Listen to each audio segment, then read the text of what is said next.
সাধারণ বেপরদা নারী আপনার সংসারেও থাকে। বিমানবালা হিসেবে যাদের লাইফস্টাইলটাকে অনেক সুন্দর মনে করা হয়, চাকরিটাকে অনেক সুন্দর মনে করা হয়, আপনি বাংলাদেশের কোনো বিমানেও এক জেলা থেকে আরেক জেলায় গেলেন আপনার কাছে মনে নিতে থাকবে তার যে নড়াচড়া হারাকাত, তাদের ব্যক্তিত্বের প্রতি আমার সম্মান।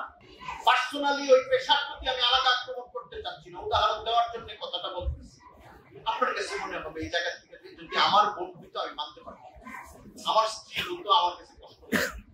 এটা সে প্রত্যেকটা প্যাসেঞ্জারের কাছে যেতে হচ্ছে, তাকে বাধ্যতামূলক ওই পোশাকটাই করতে হয় যেটা করতে হবে তাকে।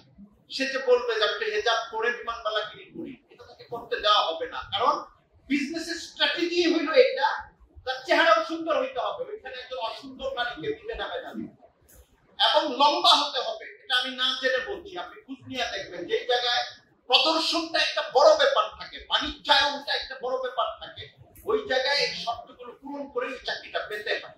রিসেপশনে যারা থাকে, আপনি অনেক মেধাবী দেখতে অসুন্দর অথবা স্বাস্থ্য খারাপ মেয়েকে বসাবে না, ওইখানে সুন্দরী মেয়েকে বসাবে, কারণ ওইটার একটা কারণ আছে, সাইকোলজি আছে, বিজনেস সাইকোলজি আছে।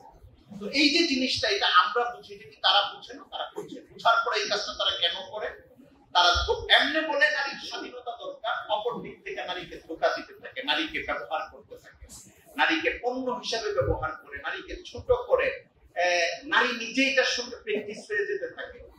অধিকার অধিকার এই অধিকারের কথা বললে একটু আমরা যখন বলি, ওরা বললে সমস্যা নেই, আমরা যখন বলি তখন ওই ইয়ারকে মারবে আর কি, ও অনুগ্রহ করতে চাও, মোটেও না, মোটেও অনুগ্রহ করতে চায় না।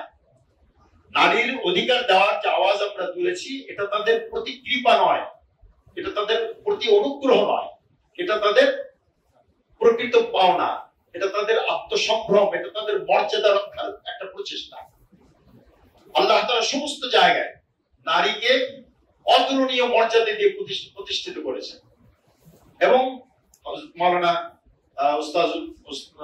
উস্তাজ এই প্রবন্ধে একটা আয়াতে সহযোগিতা কামনা করছেন নানাভাবে, যে পেশার মানুষ যেভাবে সহযোগিতা করতে পারেন, এই ধরনের সহযোগিতা আমরা সময়ে সময়ে আপনাদের থেকে আশা করব। সবাইকে সহসভাপতি সাহেব ইনসাফ ফাউন্ডেশনের কর্মী হয়ে কাজ করার আহ্বান জানিয়েছেন। এক মজলিসে আমার মুখ থেকে উচ্চারণ হয়েছে এইটা, তা না হলে ব্যক্তিগত কোনো কৃতিত্ব আমার এখানে নাই, বরং আমার মুখ থেকে উচ্চারণ হওয়ার সঙ্গে সঙ্গে যেইভাবে উপস্থিত ব্যক্তিবর্গ এটাকে স্বাগত জানিয়েছেন, তা অভাবনীয় ছিল, তা অভূতপূর্ব ছিল। সেখানে উপস্থিত ছিলেন জামিয়াতুল উলুমুল ইসলামিয়ার সম্মানিত মুহতামিম এবং ইসলাম ফাউন্ডেশনের এখন সভাপতি ছিলেন, সভাপতি নায়েব মুহতামিম এবং ইসলাম ফাউন্ডেশনের সহসভাপতি হযরত মাওলানা আব্দুল গফফার সাহেব, এবং ওই মাদ্রাসার জামিয়াতুল উলুমুল ইসলামিয়ার আসাতিজা কেরাম, শিক্ষকবৃন্দ, এবং উত্তরার এক অতিথি ভাই মুস্তাফিজুর রহমান, এরা সেখানে ছিলেন। এবং সঙ্গে সঙ্গেই তারা এটাকে খুব স্বাগত জানিয়েছেন এবং ওরা প্রয়োজন বলে তারা আগ্রহ ব্যক্ত করেছেন। বরং এখানে এই সংস্থায় যারা আছে, ইসলাম ফাউন্ডেশন, ইনসাফ ফাউন্ডেশন যারা আছেন, সবাই আগে থেকে তীব্র প্রয়োজনীয়তা উপলব্ধি করছিলেন। আওয়াজ ওঠার সঙ্গে সঙ্গেই তারা সাড়া দিয়েছে। তো আমি বিশেষ কিছু বলতে চাই না, কথা হয়ে গেছে। আমাদের কাজ হলো নারীর মর্যাদা ও নিরাপত্তা নিয়ে, এবং নারীর মর্যাদা নিরাপত্তা দেওয়ার দায়িত্ব পুরুষেরই, কারণ পুরুষকে আল্লাহ তাআলা অভিভাবক বানিয়েছেন।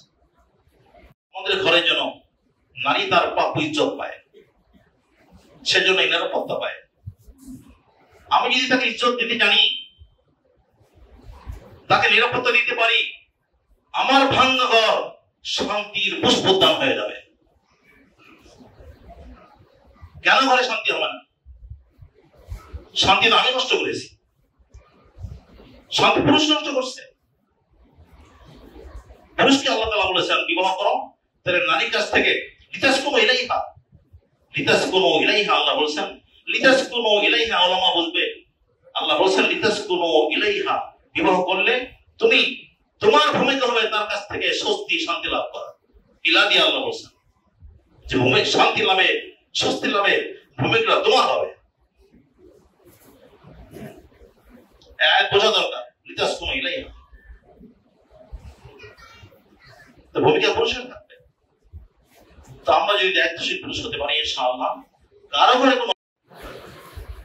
সর্বপ্রথম আল্লাহ দরবারে শুকর আদায় করি যে আল্লাহ তাআলা আমাদের সম্মিলিতভাবে সকলের প্রচেষ্টায়, আন্তরিকতায় এবং শ্রম মেধা ব্যয় করে এত সুন্দর একটা অনুষ্ঠানের আয়োজনের ব্যবস্থা করে দিয়েছেন। আল্লাহ আমাদের দরবারে শুকর আদায় করি, আলহামদুলিল্লাহ। তানসাউনা আনফুসাকুম ওয়া আনতুম তাতলুনাল কিতাব আফালা তাআকিলুন। ওলামায়ে কেরাম এখানে বেশিরভাগই সব দেশের বরেণ্য ওলামায়ে কেরাম, যোগ্য ওলামায়ে কেরাম। আমি শুধু ওয়াদাক্কির ফাইন্না যিকরা তানফাউল মুমিনিনের নির্দেশনায় স্মরণ করে দিচ্ছি যে আমরা যারা আজ এখানে উপস্থিত হয়েছি, আমরা প্রথম আমাদের নিজেদের ঘর থেকে এই কাজটা শুরু করি। আমরা নিজেরাও নিজের কাছে প্রশ্ন করলে অনেকেই সঠিক উত্তর নিজেও দিতে পারবো না যে আমি আমার নিজের স্ত্রীর সাথে, আমার আপনজন যারা নারী আছে, আমার বোন, আমার ফুফু, আমার স্ত্রী, আমার কন্যা, তাদের যে হক আমার উপর আছে সেটা আমি যথাযথভাবে পরিপূর্ণভাবে আদায় করছি, এরকম হয়তো আমরা অনেকে পরিপূর্ণ প্রশ্নের উত্তর দিতে পারবো না। এই জন্য আমি প্রথম আমার নিজেকে এবং আমরা যারা এখানে উপস্থিত হয়েছে আমাদেরকে আতা'মুরুনা আন-নাসা বিল বিররি, যে তোমরা মানুষকে তো নেক কাজ করতে বলো আর নিজেকে ভুলে থাকো, আমরা যেন এই পর্যায়ে না যাই। বরং আমার আদর্শ এরকম হবে, আমার পরিবারের সদস্যদের সাথে, বিশেষ করে আমার পরিবারের যারা নারী সদস্য আছে, আমার স্ত্রী, আমার মা, আমার বোন, আমার কন্যা, আমার খালা, ফুফু ইত্যাদি, তাদের সাথে আমার এমন আচরণ হবে যে আমার আশেপাশের ঘরের প্রতিবেশী যারা আছে তারা আমার এই আচরণ, আমার এই স্বভাব, আমার এই ঘরোয়া জীবন দেখে তারা প্রভাবিত হবে এবং তারা শিখবে যে আসল দাম্পত্য জীবন হলো এই, সুখের জীবন হলো এই, শান্তির জীবন হলো এই।